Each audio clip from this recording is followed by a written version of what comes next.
How can I improve my spoken English? I am so frustrated. Practice. Practice, practice. Never pass up a chance to practice. So what if you mix things up? Today is just practice. Tomorrow is another day. I am an American who has worked in 24 countries and spent 10 years in China, kept a home in Munich, Germany for 20 years, and lived several years in Chiang Mai, Thailand. So I have had much experience with non-native speakers, such as you. First, you are probably not too bad at English. Second, you probably put too much pressure on yourself. Third, don't worry about your mistakes. They are building blocks. Fourth, choose an American, Canadian, Brit, Aussie, or Kiwi who you admire, and say to yourself, someday, I want to talk one-on-one with that person in good English. Maybe that person is Barack Obama. Or maybe Catherine, Princess of Wales, or Warren Buffett, the investment guru. Or maybe it is the basketball star, LeBron James. It doesn't matter. Your choice. In the meantime, everyone else you speak to in English is practice until you meet that special person. Always think this way: every English speaker you meet is just practice, until you sit down and talk to that one important person. Once you get yourself to think this way, this is just practice. It doesn't matter that you fail, each and every day. It's just practice. So enjoy your practice, with its successes and failures. It's practice. Think of it as similar to playing basketball with a close friend in the local gym. You shoot. Sometimes you hit and sometimes you miss. Then he shoots. He hits or misses. Then you shoot again. Fifth. Again. You are putting too much pressure on yourself. Relax. You are probably comparing yourself to native English speakers. Yes, it will be a while before you reach that level. Don't worry. You are only practicing. Do you think Babe Ruth, the American baseball hero of the 1920s and 1930s, hit a home run every time he came to the bat in baseball? No. During his best year, 1927, he hit 60 home runs, with a .356 batting average. That means he failed to do anything 2/3s of the time. But he practiced and kept trying. Do you think Michael Jordan, the Chicago Bulls basketball hero, scored a three-pointer every time he shot a basketball? The answer is, no, he often missed a shot. Google says Jordan's field goal scoring percentage was less than 50%. And he got paid millions and is considered by many to be the best ever in the NBA. The secret was he shot a lot. And he missed a lot. He missed more than he hit. And he was one of the best. And he practiced daily. You need to do the same with speaking English. You need to practice a lot. Think for a minute. Basically, virtually every basketball player in the NBA is paid millions of dollars. Yet, close to half of these players lose more games than they win. This is true in most competitive sports. So quit worrying about saying the wrong word or mixing up a word or two. If players who are paid millions can fail to win half the time, quit worrying about stumbling over a word or two. The secret: every time you try to speak English, you are practicing. You practice. You make a mistake. So what? You go home and learn from what didn't go as well as you hoped. then figure out how to make it better.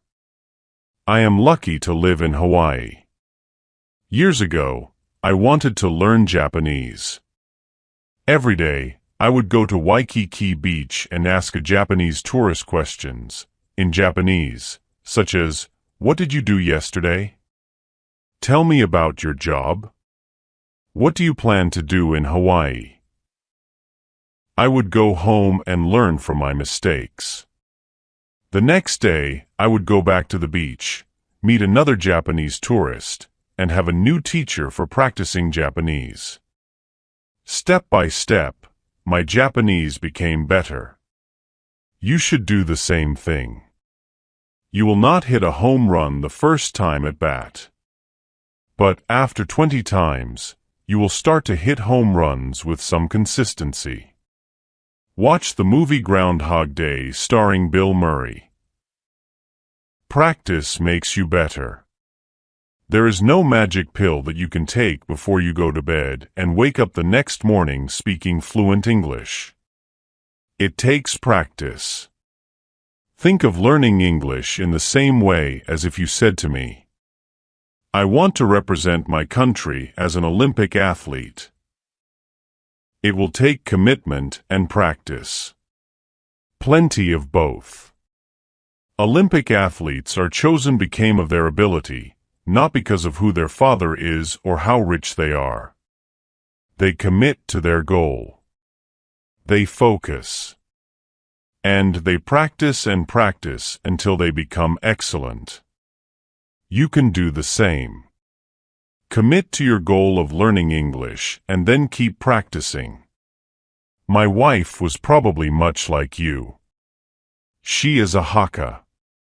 She was born in a remote, tiny mountain village in China. One scholar describes Hakka as an impoverished and stigmatized subgroup. As a child, her simple home did not have running water or plumbing. Also, her job in the family was to lead the family water buffalo as it plowed the fields. When she came to the big city as a teen, she set a goal of learning English. Perhaps partly because she is Hakka, she felt learning English would aid her in meeting her goals in China. From then on, she never passed up an opportunity to try and learn English. That was how we met. For the record, our romance was slow, not instant.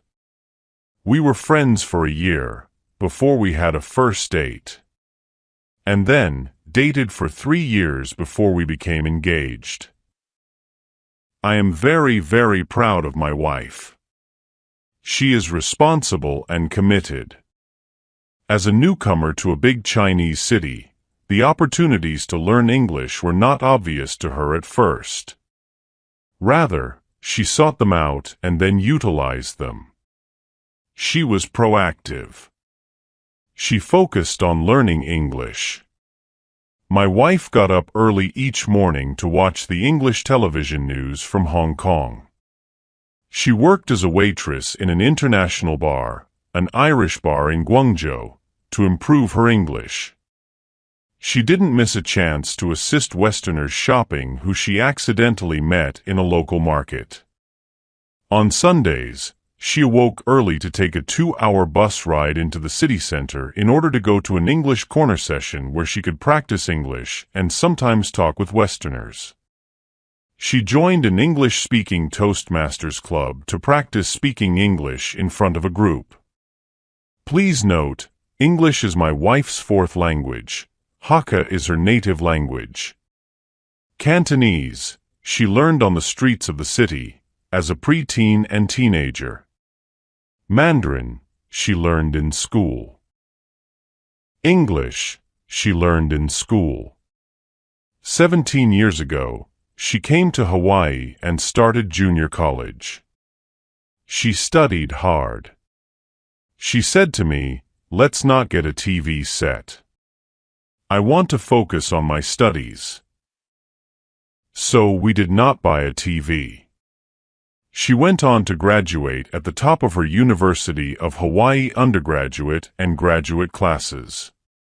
She also studied for and did very well in the National CPA, Certified Public Accountant exam.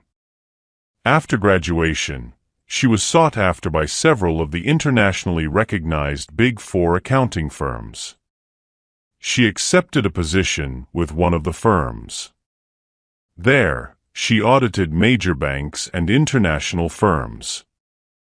She sometimes was sent to other Hawaiian islands and to the U.S. mainland to work on special projects. On one occasion she was sent, with a first-class round-trip plane ticket, to New York City for a week to work with an investment brokerage house preparing a new stock release. On another occasion, she was sent to San Francisco for a month, to work with a Silicon Valley technology firm. Her firm also paid my expenses, so that I could go along with her for the whole month. I enjoyed sightseeing and visiting old friends while she worked. After a few years in the public accounting field, she moved on to become the accounting manager of a famous Waikiki hotel. Right before COVID hit, she was offered and accepted a position as a manager in a business consulting firm. Now she advises and solves problems for her 25 American clients, various business firms in a variety of American industries.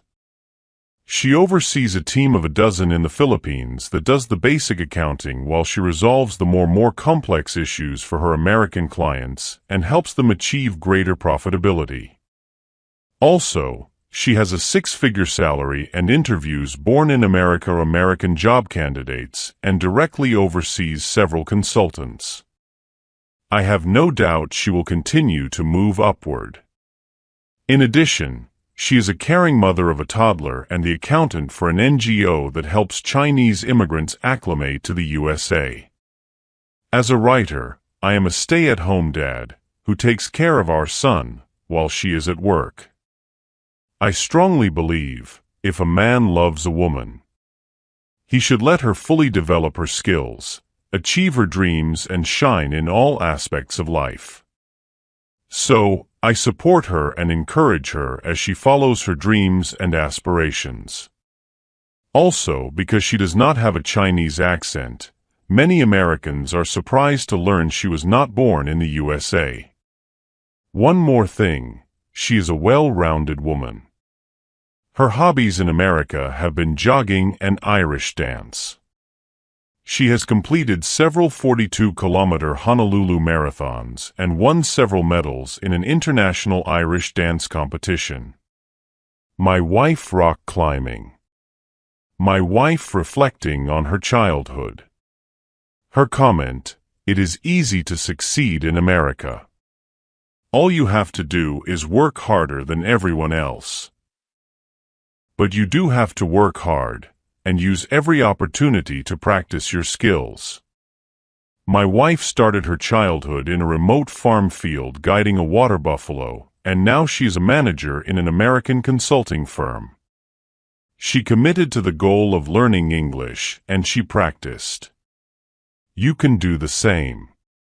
Start by practicing. I encourage you to keep trying and don't worry about your mistakes. It is all about practice. Remember, what you are doing now is practice for the future. Don't worry if you make a few mistakes today. Tomorrow is another day. Also, I suggest you write my wife's above comment on your mirror and read it to yourself every morning. With practice, you will become an excellent English speaker. You can do it. Your English will get better. And you will realize business and financial success. But it will take commitment and practice, and you will probably have to say goodbye to your water buffalo. So go for it. I am on your side.